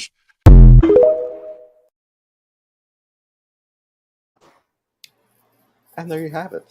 We could have just played that and that could have been the whole show right there. I got pretty much sums up everything that we've been saying. That did. And I got I would be remiss because I did get a DM from somebody who wanted us to make a statement of encouragement for anyone who was terrified to come out to their family or their friends about and what some word of encouragement. So Manny, I'll let you go first, as I'm thinking, what would you tell somebody who was in a circumstance where their family, they know that their family is going to be very upset, maybe kick them out of the house, fracture their relationships if they come forward with a romantic relationship that is not. I want to answer the question. I'm just trying to think about it. Okay. All right. Well, there was a campaign a few years ago where celebrities were coming out and saying, not coming out, but were saying, it'll get better. Yeah. It will get better. It's better. And what I would say, to somebody in that situation is, before you talk to your parents, or before you talk to someone that you know you're going to have a difficult time dealing with this issue, first talk to a trusted friend. Mm-hmm. Let somebody know. Yeah. If there's somebody in your life that you absolutely trust, that you know is going to have your back, mm-hmm. tell them. Right. Say, listen, I have to tell you something, and tell it. Engage their reaction. And if they are your trusted friend and they say, wow, man, I didn't know, and mm-hmm. that's it, and they don't really care, like, man, or they'll say, oh man, I knew that all along. I knew you were mm-hmm. I knew you were gay since the first time I met you, but you know what, I don't care, because mm-hmm. that's happened as well. Yeah. But never be afraid to speak up. It's going to be difficult. It's not going to be easy. I'm going to be honest and say, look, it's not going to be easy. It's going to be difficult. And you are running the risk, if you feel your parents are not going to be accepting, if you are willing to take a chance and you're willing to accept the consequences, then go ahead, be honest. Mm-hmm. It's better to be honest than to live a lie. Yeah. And I know it's easy for me to say as a cisgender male, mm-hmm. that, because I don't have that weight on my shoulder. Right. But it's got to be done, at some point, unless you are comfortable with the idea of having to live a lie for the rest of your life, mm-hmm. as Renee example she's given, mm-hmm. then yeah, just keep it to yourself, But if you want to live your authentic life, if you want to be who you want to be, then you're going to have to take that risk. You're going to have to take the chance that one or the other or both of your parents are going to reject you, are going to say, hey, you know what? I don't want your kind in my house. Get out. That happens. There's a lot of kids right now on the streets who are homeless because they're gay and because their parents kicked them out of the house. Yeah. Or because they had a relationship or because they have or interracial, or with the guy for whatever wrong reason, side of the tracks, right? Yeah. Exactly, right. And it's not just a gay issue, right? It's whatever the parents find unacceptable right. to them, for whatever reason, racial, sexual, whatever. Economic. Economic, yeah. So yeah, it's a risk. It's a risk. Yeah. And if you're willing to take that risk, then you got to do it. If not, then don't. I mean, that's bottom line. That's the only advice I can give. give. It's their choice, and it's your choice, and it's not. Just know, and I'm going to say this again. Just know it's not going to be easy, and you are taking a risk of rejection. Right, and also, but let me say this. But sometimes people will surprise you. People will say, "Yeah, I'm against this. I'm against that." But when it comes to their own children, mm-hmm. they sing a different tune. It's like, right. oh, okay. Well, exactly. You know what? I love you anyway. Mm-hmm. So that happens as well. It's not always about, oh well, no, you're. It doesn't always end in rejection, and it doesn't always end rejection. And true, and also what we define as rejection or abandonment, if if you know that they won't accept you for who you really are, they've already rejected you, even if you're living a lie. You know that they've actually rejected you. And they will find, like the comment is saying here, build a tribe. There are other people that will step forward to support, hopefully. And definitely whoever your romantic partner is that you're doing, you know, they'll be there for you. Or, but yeah, other people, it's just, it's not an authentic thing if you know somebody is only happy with you or loving you because you're lying to them. That seems really disturbing to me, that at some point, you know, you've already been rejected is my point. So if people who really love you, they love you. Like you were saying earlier, there are people who have done atrocious things and their family is there to just support them and love them. Somebody who loves somebody will absolutely go to bat for them. And there are other people. And if someone doesn't love someone, it's almost like it's never enough. You know, that dynamic is probably present all the time with that person not getting the love they really need. If they feel that they can't express who they really are, if they're living in an oppressive relationship like that. I will say that, just jumping off of what you said, whether you're living at your parents' house or whether you're in a marriage or whatever, make sure you have your own money so that you can make decisions. You don't want to end up homeless on the street. You don't want someone. So just make sure that your finances are, that you have a plan, like an exit strategy that's materially, practical. Right. I was just about to say the same thing. Have an escape plan. Have the knapsack. Don't just, that's great advice. Don't go into it blindly. Right. Don't just one day at the dinner table say, "Hey, mom and dad, guess what? I'm gay," and then all hell breaks loose. Yeah. Be prepared for that moment. Prepare for that moment. If you feel that you might get rejected, you might get kicked out, whatever. Have a knapsack ready. Have a plan. Have some place to go. That's why I say it's important to get in touch with a friend, with a trusted friend, right? Who will let you crash with them, or who will take you in, or a therapist, or a shelter, or some place to go. There are resources out there. I didn't know we were going to go this route, but you work the Google on the internet machine. Work the Google.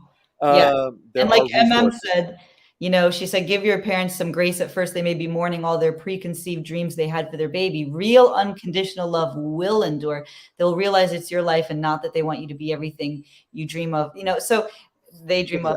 But unconditional love will endure. And I think that's a great, we can even end it there, because I will say unconditional love does endure. And so you will never lose somebody who actually loves and respects you. Right. And for people who are biblically inclined, who identify as Christians, that's something that Jesus said. And it's in the Bible. Love is forgiving, love is enduring. Maybe not those exact words, but that's the meaning. That's what it means. Love endures. Love endures. Love endures. That's our final word. That's our final word. That's from 1 Corinthians, I think. Love endures. Love is patient. Love is kind. Yeah. There you go. Exactly. Yeah. Thank you, everybody, so much for and Manny, you're going to be getting friend requests. People have already said to me, can we ask Manny to be our friend on Facebook? Everybody is so happy to see you and excited about all the amazing shows that you're doing, even your music, your art, all kinds of stuff. So Manny is amazing, as everybody knows, and so you're the big man on campus right now, Manny. Oh, well. Thank you. I appreciate that. We all adore you. Thank you so much for this show, and happy Pride Month to everybody. Happy Pride Month. Bye, everybody.